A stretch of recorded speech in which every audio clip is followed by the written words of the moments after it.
አንድ ቀን አመሻሽ ላይ ሐሳብህ በቴሌቪዥን መስኮት ተሰውሮ ቁጭ ብለህ ሳለ ድንገት የስልክ ጥሪ ከተመሰጥክበት ያባንንሃል። ስልኩን አንስተህ የደወለውን ስታየው ያ ስልክ በተስፋና በጉጉት ስትጠብቀው የነበረው የሕይወትህ ምዕራፍ ቀያሽ ሊሆን የሚችል የሥራ ዕድል ነበረ።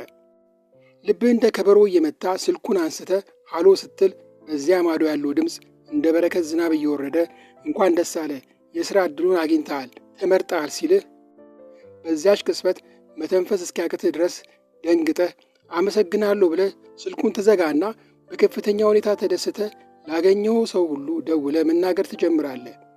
እቤትህ ገብተህ ተሳካልኝ የኔ ሆነ ትላለህ። ገና የቅጥር ውሉን አልፈረምክም፣ ሥራውን አልጀመርክም። ዕድሉን አግኝተሃል ስለተባልክ ብቻ ቀድመህ በሐሳብህ ገና ባልተጨበጠው መሥሪያ ቤት ውስጥ ስትሠራ ማየት ትጀምራለህ። ደሞዝህ ሲገባ ምን እንደምታደርግ ሁሉ ታቅዳለህ። እውነቱን ልንገርህ፣ በዚያች ቅጽበት ያ የሥራ ዕድል የመፍረስ ዕድሉ ከ80 በመቶ በላይ ነው። ልክ የቅጥር ውሉን ልትፈርም ስትሄድ ይቅርታ መቅጠሩን ትተነዋል፣ በጀቱ ተዘጋ ወይም ሌላ ሰው ቀጠርን ሊሉ ይችላሉ። ራስን በራስህ በቡዳ በላኸው፣ ዕድልን ቀቀልከው ማለት ይሄ ነው። በዚህ ቪዲዮ የራሳችን ዓይን የራሳችንን ስኬት እንዴት እንደሚያበላሸው፣ ራሳችንን በራሳችን የምንበላበት የምናበላሽበት ሁኔታዎችን፣ ይህን የሚሠራውን የኃይል ሕግ ምን እንደሆነ፣ ያለ ሰዓቱ የተደረገ ደስታ፣ ገና ሐሳብ ላይ ያለን ነገር እውን ነው ብሎ ማሰብ እንዴት ዕድልን እንደሚዘጋና ስኬትህ በእጅ እስኪገባ ድረስ ራስህን እንዴት መጠበቅ እንዳለብህ፣ ከዚህ መንፈሳዊ ኃይል ጋር እንዴት መስራት እንዳለብህ አብራራለሁ። አብራችሁኝ ቆዩ። ለመሆኑ ክፉ ዓይን ምንድን ነው? ክፉ ዓይን ማለት አንድ ሰው በአንድ ሁኔታ ውስጥ ወይም በአንድ ሁኔታ ላይ አጥፊ በሆነ መንገድ ተጽዕኖ የማሳደር መንፈሳዊ ወይም የኃይል ችሎታ ሲኖረው ነው። እንደ እውነቱ ከሆነ የመንፈሳዊ ኃይል ትምህርቶች እንደሚሉት ይህ ችሎታ በእያንዳንዱ ሰው ውስጥ ይገኛል። ልዩነቱ አንዳንዶች ከፍተኛ ኃይል፣ አንዳንዶች ደግሞ ዝቅተኛ ኃይል ስለሚኖራቸው ነው። ከፍተኛ ኃይል ያላቸው ሰዎች ቡዳ ተብለው ይጠራሉ። እነዚህ ሰዎች በተፈጥሮ ይሁን በተለያዩ ምክንያቶች፣ ለምሳሌ በቤተሰብ ውርስ፣ በመንፈሳዊ ልምምድ ወይም በተዛባ ስነ ልቦና እጅግ በጣም የበረታና የጠነከረ አሉታዊ ኃይልን የማመንጨት አቅም አላቸው። ዝቅተኛ ኃይል ያላቸው ደግሞ በተወሰነ ደረጃ ራሳቸውም ላይ ሆነ ሌላ ሰው ላይ ተጽዕኖ የሚያሳድሩ ናቸው። ይሄ ማለት ሁሉም ሰው ቡዳ ነው ማለት ሳይሆን ሁሉም ሰው በኃይሉ አማካኝነት በሌላው ላይ ተጽዕኖ የማድረግ አቅም አለው ማለት ነው። አንድ ሰው ስለ ራሱም ሆነ ስለ ሌላ ሰው የሚያስበው ክፉ ወይም ደግ ሐሳብ፣ የሚሰማው የቅናት ወይም የአድናቆት ስሜት ዝም ብሎ የሚጠፋ ሳይሆን ተጽዕኖ የሚያመጣ እውነተኛ ኃይል ነው። ስለዚህ የመብላት ችሎታ ሲባል የሰው ልጅ የሕይወት ኃይል፣ ዕድል ወይም ጤና በአሉታዊ እይታ ወይም ስሜት የማዳከም አቅም ማለት ነው። ታዲያ በምን አይነት ሁኔታዎች ነው የራስህን ወይም የሌላውን ሰው ሁኔታ ልታበላሽ የምትችለው? እዚህ ጋር ገና በሐሳብ ባሉ ባልተፈጸሙ ሁኔታዎችና ቀድሞውኑ እውን በሆኑ የሕይወት ሁኔታዎች መካከል ትልቅ የኃይል ወይም የመንፈስ ሕግ ልዩነት አለ። ለእነዚህ ሁኔታዎች የምንጠቀምባቸው ዘዴዎችም ፍጹም የተለያዩ ናቸው። የምትፈልገውን ነገር እውን እንዲሆን እንዲፈጸም በምታቅድበት ጊዜ፣ ምኞትህ እንዲሳካ ሁልጊዜ በምናብህ ታየዋለህ። ቢፈጸምልኝ ቢሆንልኝ እያልክ የምስጋናና የደስታ ስሜት ይኖርሃል። በሁኔታ ውስጥ ሆነ ትሰማለህ፣ ትሳተፋለህ። ውጤቱ ሲሳካ የሚሰማህን ደስታ ለማጣጣም ትሞክራለህ።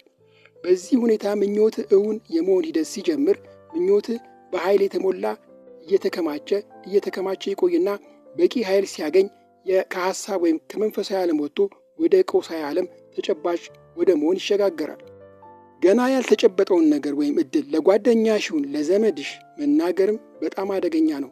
አየሽ፣ የፈለግኩትን ሥራ አገኘው ብለሽ ለሁሉም ብትነግሪ ከጥቂት ቀናት በኋላ ይቅርታ ልንቀጥርሽ አልቻልንም ወይም ቤቱ ለሌላ ሰው ተሽጧል የሚል መርዶ ትሰሚያለሽ። ይህ በፍቅር ሕይወት ላይም ይሠራል። ገና አዲስ ያገኘሽውን ሰው እሱ እኮ የኔ ነው፣ በጣም ዕድለኛ ነኝ ብለሽ ቀድመሽ ካወራሽ ግንኙነቱ ሳይጀመር ይፈርሳል። ይህ የኃይል ወይም የመንፈስ ሕግ ነው። ይሄ ክፉ ዓይን አላቸው ከሚባሉ ሰዎች ብቻ ሳይሆን ከራሳችንም ጭምር የሚመጣ ነው። ለምሳሌ ገና ያልተጨበጠ በሐሳብ ያለ የሚያምር ቤት እንደምትገዛ ታስባለህ። ቤቱ ምን እንደሚመስል፣ በውስጡ ስትራመድ ምን እንደሚሰማ በዝርዝር በምናብህ ትመለከታለህ። ወይም ደግሞ የወደፊት የሕይወት አጋርህ ምን አይነት ባህሪና መልክ እንዲኖራት እንደምትፈልግ ትመኛለህ። ገና ባልተፈጠረ ነገር ላይ እንዲህ አይነት ምናባዊ እይታ ማድረግና መደሰት ለምኞትህ መሳካት ኃይል እየሰጠው ስለሆነ ትልቅ ጥቅም አለው። ታዲያ ችግሩ የሚጀምረው መቼ ነው ስንል ችግሩ የሚመጣው ምኞትህ ወደ እውነትነት መቀየር ሲጀምር ነው።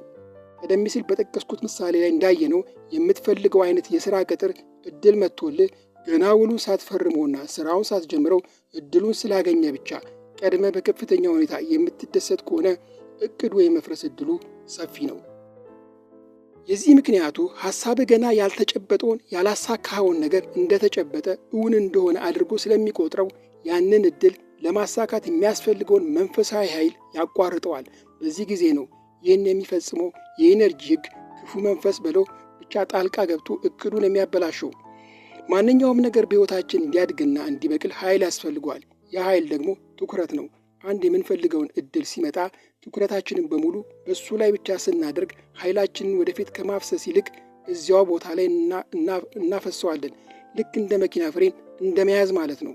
ኃይሉ መፍሰስ ሲገባው እኛ ግን በትኩረታችን በጭንቀትም ይሁን በከፍተኛ ደስታ እናስረውና እድሉ ወደ እውነታነት እንዳይቀየር እንቅፋት እንሆንበታለን።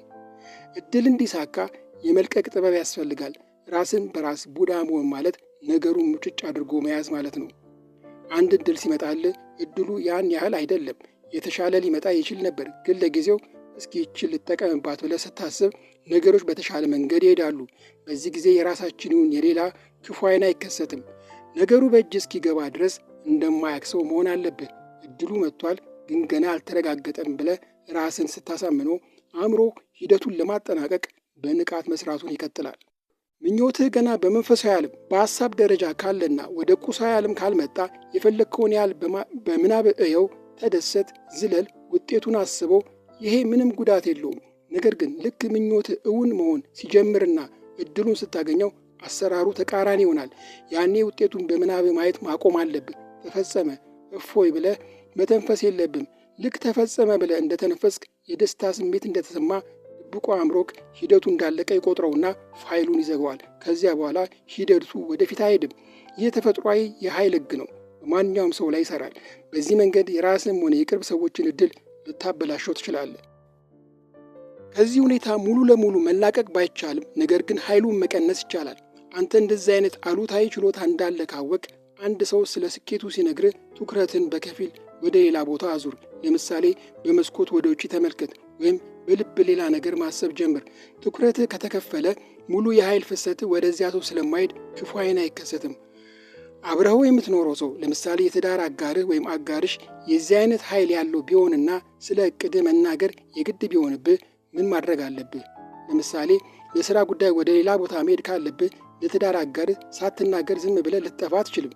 በዚህ ጊዜ እንዴት ያለ ዕድል መጣልኝ ብታይ እንዴት እንደተሳካልኝ ብለህ በደስታ አትናገር። ይልቅስ ነገሩን እንደ ተራ ወሬ ወይም እንደ ግዴታ አድርገህ ያለምንም ስሜት ቀለል አድርገህ ተናገረው። ስለ ዕቅድ ስታወራ ጥቃቅን ዝርዝሮችን ቀያይረ ተናገር። ለምሳሌ ሰኞ ዕለት ሥራ እንደምትቀጠር ለሰዎች ስትናገር የሰዎቹ አሉታዊ ኃይል ሰኞ ላይ ያተኩራል። አንተ ግን ሐሙስ ነው የሚጀምረው ብለህ መረጃውን ብታዛባው የሰዎቹ ኃይል ባዶ ቦታ ላይ ያርፋል፣ ኢላማውን ይስታል። ይህን በማድረግ በእውነተኛው ዕቅድህና በሰዎች እይታ መካከል ጋሻ ትፈጥራለህ። የነገሩን የኃይል መስክ ስለምትቀይረው የሰውየው አሉታዊ ኃይል ዕቅድህን ሊያፈርሰው አይችልም።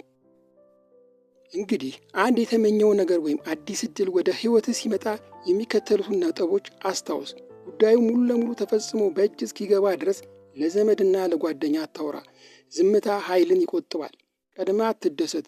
ገና በእጅ አልገባም የሚል ስሜት ይኑርህ። እንደተሳካ አድርገህ በሐሳብህ ዕቅድ አታውጣ።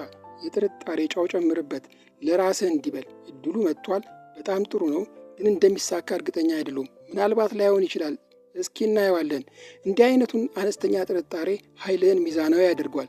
ከመጠን ያለፈ ደስታ ኃይልን እንዳይበታትነው ይከላከልልሃል።